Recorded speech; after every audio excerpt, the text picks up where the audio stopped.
Hello everyone, in this video we will discuss MEG 8 जिसके हम most important और expected repeated questions की बात करेंगे जिसके एग्जाम्स में आने की बहुत ज़्यादा चांसेस है। और you can say top 10 question, expected question, guest question paper, आप कुछ भी बोल सकते हैं। ये वो क्वेश्चंस हैं जो बहुत बार रिपीट हुए हैं।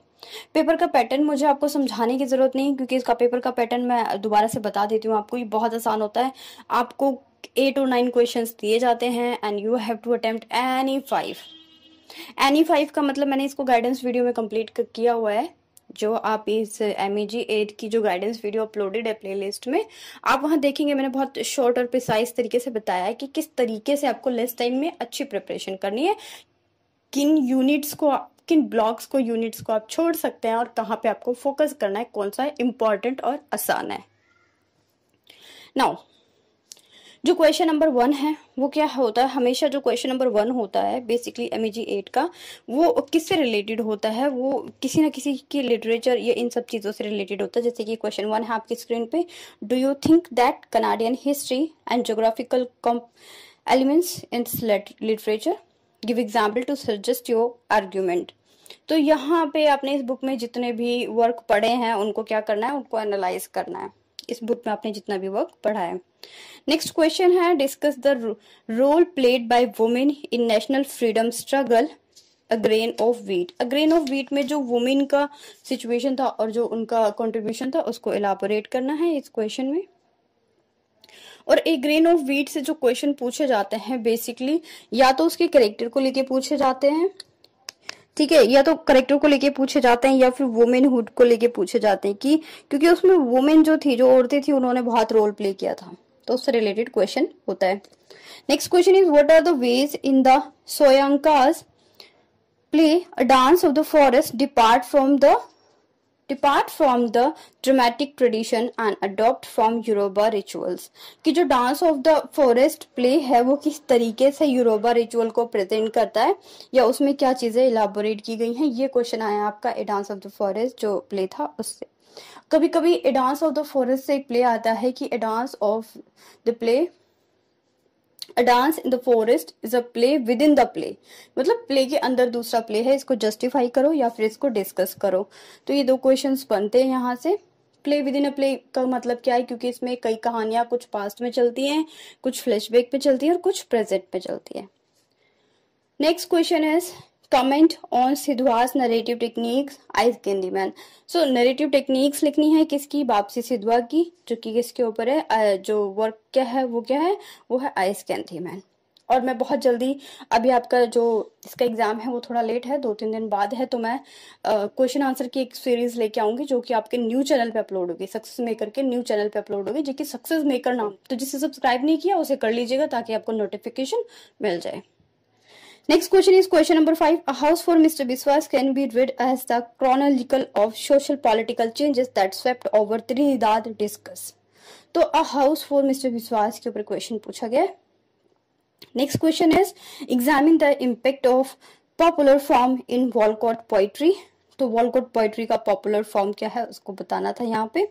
नेक्स्ट क्वेश्चन है, is the use of myths and the symbols convincing the Patrick white work, और उनका नाम क्या था, द सॉलिड मंडाला। तो सॉलिड मंडाला में किस तरीके से मिथ्स और सिंबल्स को, डिस सिंबल्स को यूज किया गया है वो आपको यहाँ पे एलाबोरेट करना है। ये बहुत ही इंटरेस्टिंग, मजेदार और एक छोटी सी प्यारी सी नोवेल है जिसमें क्या दिखाया गया है, नोबल की हेल्प से, जो राइटर हैं उन्होंने, नॉवलिस्ट है, उन्होंने दिखाया है कि जो ह्यूमन बीइंग्स होते हैं, जो इंसान होते हैं, वो किस तरीके से एक दूसरे से अलग होते हैं, किस तरीके से वो एक जैसे होते हुए भी एक दूसरे से डिफरेंट होते हैं। Now next question is analyse the stone angel as a novel of awakening. ये क्वेश्चन बहुत इंपॉर्टेंट और बहुत बार आता है कि जो स्टोन एंजल नोवेल है वो एक अवेकनिंग नोवेल है। आप इससे क्या समझते हैं या फिर आप इसको प्रूफ कीजिए, आप इसको जस्टिफाई कीजिए, इस तरीके से क्वेश्चन आता है। अब मैं आपको बताती हूँ कि आपको इस कंप्लीट बुक में अगर मैं बात करूं तो बहुत सारी यूनिट्स हैं और टोटल नंबर ऑफ चैप्टर है 44, ठीक है। तो अब क्या आपको लगता है कि सब कुछ करने की जरूरत है? जैसे मैंने आपको बोला अर्लियर आई टोल्ड यू कि आउट ऑफ 8 और 9 क्वेश्चंस आपको सिर्फ 5 क्वेश्चन अटेम्प्ट करने हैं, ठीक है। तो अब आप क्या करेंगे? स्मार्टली मूव करेंगे, स्मार्टली स्टडी करेंगे, बिकॉज जरूरी नहीं है मास्टर्स लेवल पे कि सब लोग सिर्फ पीजी ही कर रहे हैं। कोई साइड बाय साइड जॉब कर रहा होगा, कोई हाउसवाइफ होगा, कोई ऑफिस में जॉब कर रहा होगा।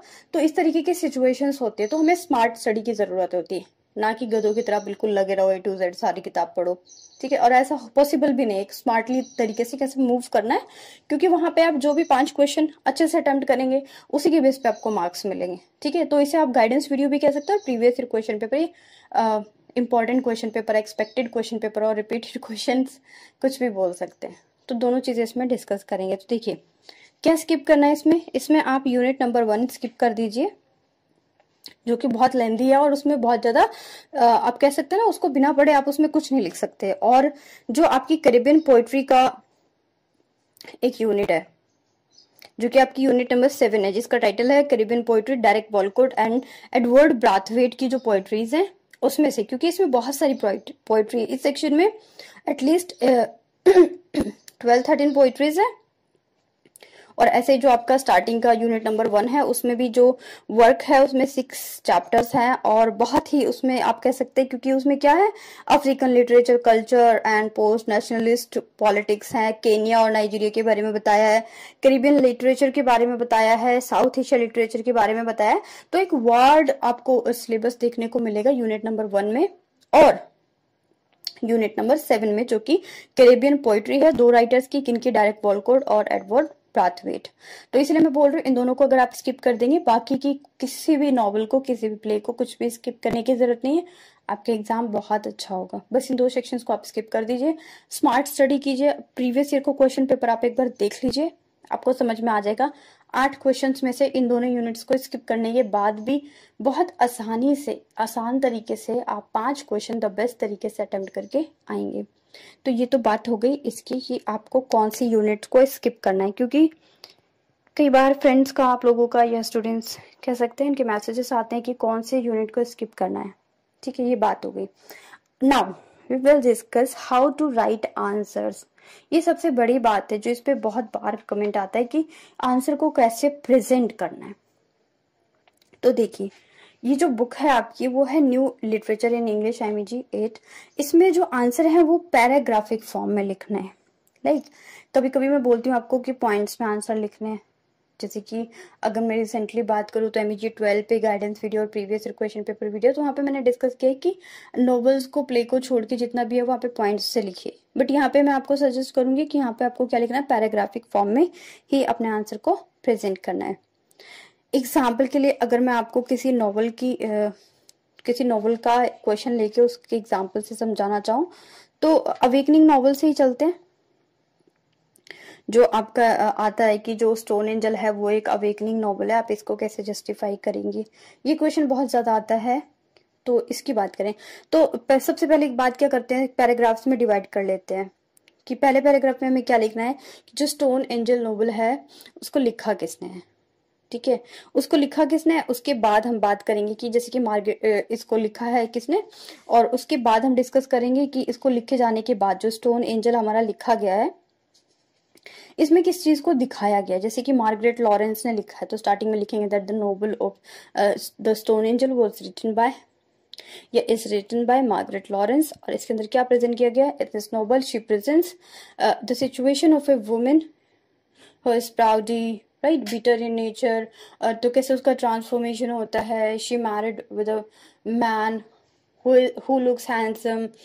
आफ्टर दैट वो क्या होता है कि वो उसे डिवोर्स दे देती है, देन उसके बेटों के बारे में बताना है उसकी, तो किस तरीके से वो कैनरी में जाती है, वहां रात गुजारती है, लास्ट मोमेंट पे उसका किस तरीके से ट्रांसफॉर्मेशन होता है, वो एक प्राउडी वुमेन की नेचर की वुमेन होती है, वो किस तरीके से एक काइंड हार्टेड वुमेन में लास्ट स्टेज पे वो थोड़ा लोगों की केयर करने लग जाती है। तो यहाँ तक इस तरीके से आपने वर्क को स्टार्ट करना है और लास्ट में प्रूफ कर देना है that yes we can say that the stone angel novel is a awakening novel and this is written by Margaret Laurence. तो ये एक इसका तरीका है कि स्टार्ट करना है कहाँ से आपको, नोवेल से और नोवेलिस्ट से जिसने उसको लिखा है। आफ्टर दैट आपको उसके कुछ इवेंट्स को बताने हैं कि कहाँ पे उसका प्राउडी नेचर था, कहाँ पे उसका बिटर नेचर था, कहाँ पे सोसाइटी को प्रेजेंट किया गया है, कहाँ पे मेल डोमिनेंसी को प्रेजेंट किया गया है। उसके बाद उसकी सिचुएशन को बताइए, उसकी 90 ईयर एज को बताइए, फिर जो उसका चेंजमेंट हुआ है उसको बताइए। तो ये सारी चीजें यहाँ पे आ जाएंगी, कंबाइन हो जाएंगी। आई होप आपने अगर इस नॉवल को कंप्लीट किया तो आपको मेरी बातें समझ में आ रही होंगी। और जिन स्टूडेंट्स ने इस नॉवल को कंप्लीट नहीं किया उन्हें लग रहा होगा पता नहीं मैं क्या बता रही हूँ, ठीक है, क्योंकि एग्जाम्पल मैंने इसी नॉवल का लिया है। सबसे इम्पोर्टेंट बात यह है कि क्वेश्चंस के साथ तो ठीक है कि ये इंपॉर्टेंट क्वेश्चन है, ये आपको करने हैं। क्वेश्चन आंसर की सीरीज मैंने आपको बता दी, वो न्यूज चैनल पे होगी, ठीक है। अब इम्पोर्टेंट ये है कि सबसे पहले तो आप इसकी समरी को कंप्लीट कर लीजिए, क्योंकि जब इसकी स्टोरीज आपके दिमाग में चलेंगे then you will be able to write any type of answer in exam. जब तक आपको स्टोरी नहीं पता होगी आप कुछ नहीं कर सकते। सी सो एज अ फ्रेंड आप समझ सकते हैं कि मैं आपको ये सजेशन देती हूँ कि आप पहले सबसे पहले इसकी स्टोरी को कंप्लीट कर लीजिए, उसके बाद आप एक गाइडेंस वीडियो अपलोड है उसको देखिए। प्रीवियस ईयर क्वेश्चन पेपर की वीडियो अपलोड है। प्रीवियस ईयर इसलिए बोल रही हूँ कि जब आप पिछले सालों के क्वेश्चन पेपर देखते हैं ना, 1-2 सालों के, तो आपको समझ में आ जाता है कि पेपर का पैटर्न क्या है। उसके बाद आप इन समझ पाएंगे इन इंपॉर्टेंट क्वेश्चंस को। ये वो क्वेश्चंस हैं जो बहुत बहुत रिपीट हुए हैं, इसलिए मैंने इसके ऊपर एक वीडियो बनाई है। तो इसे आप क्या बोल सकते हैं, गाइडेंस वीडियो भी हो गई, आपको सजेशन वीडियो भी हो गई और इंपॉर्टेंट क्वेश्चन की वीडियो भी हो गई। सो मिलेंगे नेक्स्ट वीडियो में विद न्यू टॉपिक और new content. Stay connected and good luck for your exam. Don't waste your time. Thank you.